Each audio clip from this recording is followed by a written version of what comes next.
कहल जाला कि माई बेटी के रिश्ता एगो ऐसा अनोखा रिश्ता होला कि जेकर कोनो मोल भने के, लेकिन एगो आज हम ऐसन के माई की कहानी बतावे जाता नहीं जोन माई गावेली और बेटी ठुमका लगावेली। हमारा साथ निभा निधि मौजूद बारी और उनकर बेटी साथ में मौजूद बारी। इनसे हम बातचीत करम, लेकिन हालांकि इनकर वीडियो बहुत ही तेजी से वायरल होता सोशल मीडिया पे। सबसे पहले तो कहना चाहेंगे कि बहुत तड़का मचा दिया आप। जी, सबसे पहले स्वागत है आपका मेरे यहाँ पे। जी, सही है। काहे इतना तड़का मचले वाला?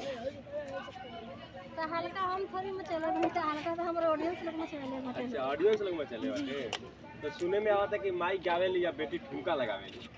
ना काला के कोनो ठुमका ना होला, हम गाई ले, लेकिन बेटी के अंदर एक काला बा, दोनों ओकरा के ऊ अपने अंदर के काला जो अंदर बाटे ओकरा के बाहर ऊ। अच्छा, देखा जाला कि जोन घर के गार्जियन होखेला बिहार में अक्सर, तो उन लोग कहला कि हमर बेटी पढ़ लिख के अच्छा संस्कार पाके घरे जाई तो उनके तो घर दुआर संभाले, लेकिन तो ऐसा माई बनी कि बेटी के डांस करी और नाचो। बिहार के बेटी लोग ये अधिकतर हर जगह परफॉर्मेंस दिखावत आवी, चाहे वो नाच के दिखावत था या सीमा पलर के दिखावत था या हवाई जहाज पे उड़ के दिखावत था। तो करे कर कैसे मिलेगा बागा? जी बिल्कुल ना, बुला दे चाहे वो सीमा पलर या आसमान में उड़ता या वो फिल्मी दुनिया में जाता।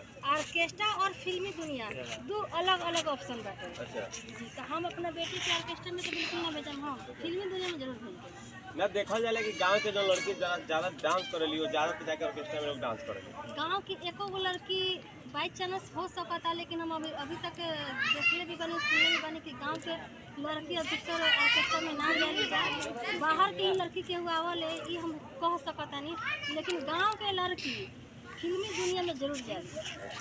चल इनका बेटी से भी बात करें, का नाम बा? गीतांजलि। गीतांजलि साहब तो तालका मचा देले साहब, एकदम इंस्टाग्राम पे रील तो एकदम मिलियन में छले बा। का करेगा बा आगे जाके? आगे जाके डांसर बने के बाद, डांसर बने के बाद माइयों के बनावे के बाद क्या? अब जब हम कम सकते हम मम्मी की कर सकते हैं। अच्छा, मम्मी भी करियन। तो आगे मतलब का करे के बा, कहाँ जाए के बा? ऑर्केस्ट्रा में जाए के बा कि फिल्म में जाए के बा? फिल्मी दुनिया में। फिल्म में जाए के बा। जी तो डांस तो करत नहीं, एकदम सुनने में आला कि मनी मैच के साथ जन के वीडियो बहुत तेजी से वायरल हो रहे जी हैं। तो मनी मैच से भेंट भेल, जी मनी मैच के वीडियो में काम करे के बा। जी। अच्छा, वीडियो में काम करेगा मनी मैच के? अगर मौका मिली तब। अच्छा, मौका मिले तो काम करे के बाद। चलिए, पढ़ाई लिखाई कर ली ना? करी दे। कहाँ तक पढ़े? 9th में अभी 9th में बनी।